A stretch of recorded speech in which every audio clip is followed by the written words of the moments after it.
and it has one of my favorite first lines in literature, which is, "I write this sitting in the kitchen sink."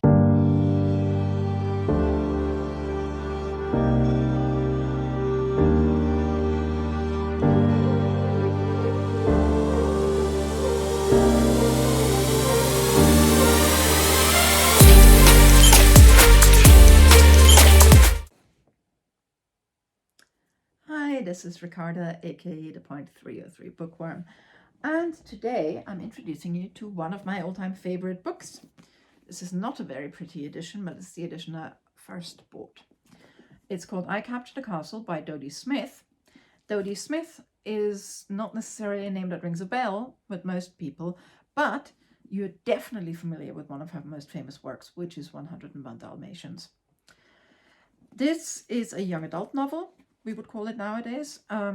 On the cover here, it has a quote recommendation from J.K. Rowling, which at the time was still a good thing to get. Nowadays, I'm not so sure. And I came across this book in 2003 because that was the year that 2003 to 2004, the BBC did something called the BBC Big Read. And it was one of the largest surveys of this kind ever done. So what they did is they asked people to name their favorite novel. And then they came up with the list of 200 novels. And they sorted them by popularity. And then the top 100 ones were sort of, you know, you could buy them everywhere. There were 2 for 3 in every bookshop. And people were encouraged to just read them and vote. And I think it really was almost an entire year that you had. And obviously, Lord of the Rings came top. I mean, obviously. I Captured a Castle, if memory serves, came at number 32. And, you know, I was an undergraduate student, which means that I mostly didn't do any of the work I was supposed to do, and I read a lot. And I would just go to the bookshop and just grab whatever 3 of these I thought I might like. And of the books I encountered that way, this is probably my all-time favorite. There is a 2003 film adaptation as well, which is only so-so. And I would not... I think it doesn't capture the tone very well. It's way too melodramatic. This is, in fact, a very funny book. So the story is very simple. Cassandra Mortmain is 17 years old, and she lives with her elder sister, younger brother, stepmother, father, and a gardener servant type person whom they actually don't pay, in a castle. It's more or less a ruin, and they live in like 4 rooms. It's freezing cold all the time. They have absolutely no money to keep this place up. It doesn't in fact belong to them, but they have a 100-year lease. The father has an interesting history. He is a very famous author. However, he's only ever written 1 book, and since then he's had terrible writer's block. We never really learn much about the mother in the movie. That managed to be very melodramatic, that somehow their marriage was terrible or something. But it's just Cassandra is like, I suppose my mother must have been a very shadowy person, because I only have shadowy memories of her. And the wife is Topaz, where Cassandra, of course, does not believe that can be her real name. And she's an artist's model, and she absolutely adores the father. He spends all his time in the gatehouse, as far as anyone can tell, not writing. And Cassandra wants to be a writer because she just left school, so she's 17, she's done, she doesn't really have anything to do. And they are completely broke. So essentially they've been living off the royalties of his 1 book, and there's essentially no royalties to be had, and they haven't paid the landlord any rent in ages. And it's in several notebooks, and there's just these very small illustrations in there done by the author. because she begins with a sixpenny book. She says she has a sixpenny notebook, and then as she runs out of notebooks, she gets increasingly more expensive notebooks that she had to buy or that are given to her. And it has one of my favorite first lines in literature, which is, "I write this sitting in the kitchen sink." And it is in form of a diary, more or less. I mean, she never says "Dear Diary," because nobody, I think, in real life actually does that, I hope. She's just writing, she's practicing writing, she's practicing her characterization, she's practicing narrative, and she just tells the story of what happens to them. And just this very first evening, it's getting dark, it's early spring, and she decided to sit somewhere else to see if she can write better there. And so she's sitting on the draining board with her feet in the kitchen sink. And then it just goes on about, their dinner, and it just the tremendous weirdness of this family. And her sister, who's very pretty, called Rose, who in the movie adaptation is played by Rose Byrne, who really does look absolutely lovely in the role. But she has a great fondness for the members of her family. And she describes them with great fondness. She sometimes finds herself being a little bit unkind, but usually she's not. And there's just such an eccentric family. So the father actually at one point went to jail because they were this before they moved to the castle. They lived somewhere in, it was a kind of suburban villa type thing, and they were having tea in the garden, and he was probably not even arguing with his wife, but he was gesticulating with a cake knife. And a neighbor across the fence saw him and decided obviously this man was planning to kill his wife. And he jumped across the fence to save her life and got punched on the nose. And so the father went to prison for 3 months. And he hasn't written anything since. And at that point, they decided to move because obviously that's not the kind of neighbor you can live next to. And then they find this castle, and just you can kind of live in parts of it. You can't live in most parts of it. Some of the places have been wallpapered over by the Victorians. It's a fantastically strange place. It has a moat. It has a singular tower that's in the middle of nowhere, and you have just this family who are living there. And then eventually the mother dies, and he meets Topaz, the artist's model, and marries her. And she fits in perfectly because she's also incredibly strange. She does things like commune with nature on rainy nights.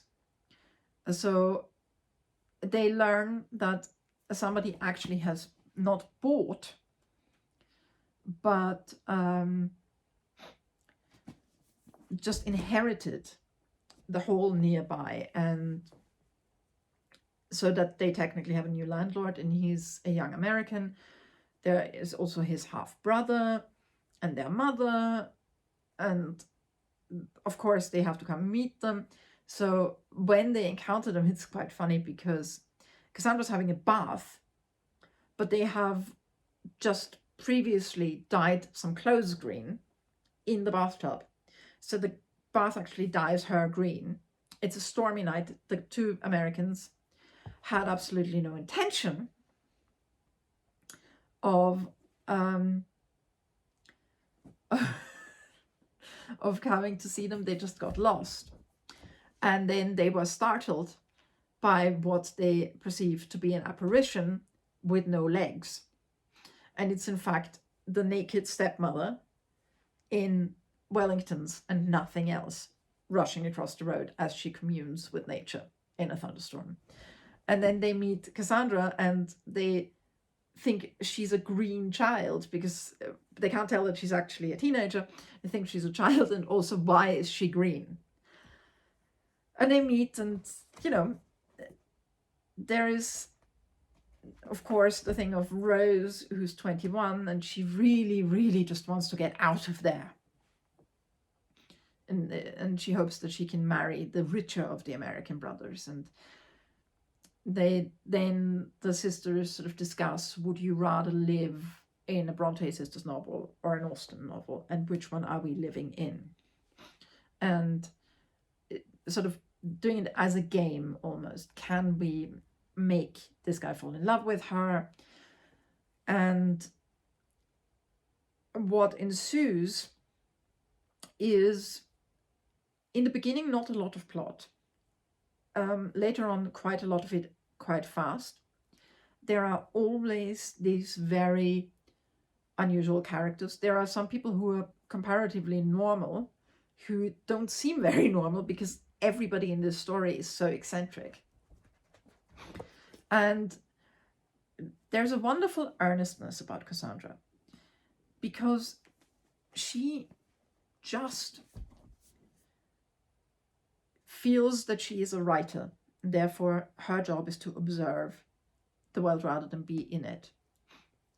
And of course, there is love, there is loss. There is no death that no, there's no death in this book, but there is loss. There is a tremendous desire for financial security, and the financial security that they get bit by bit really is, then there's always the question, to what extent is it worth it? There are a lot of really, really strange and funny episodes, such as when they have just had the brothers, the American brothers, and they've heard them overhear say something about Rose, and just how strangely she's acting, because she's not acting like a girl. Sorry, I should have mentioned this is set in the 1930s. And she's not acting like a 20th century girl. She's acting like she's an Austen novel, because she has no experience of parties or anything. So she's being very strange. And they're, of course, mortified to hear this, but they're on a train and they cannot get off without seeing them on the platform. So they decide to climb out the window and go behind. But the problem is that, for reasons that make perfect sense in the book, Rose is wearing what is essentially an entire bearskin. So, of course, people then decide that she must be a runaway bear from a circus. And somebody suggests getting a gun, and then they're chasing them. And it's tremendously weird and funny. And yeah, that's just one of the things. It has, I don't know, it's incredibly charming. I love it so much. If you watch the adaptation, like I said, it's not great. It's only so. It has a very young Henry Cavill as Stephen. Stephen is the servant. So the thing is, like, they had kind of a housekeeper, and she was Stephen's mother, and then she died, and he didn't have anywhere else to go, so he just stayed on.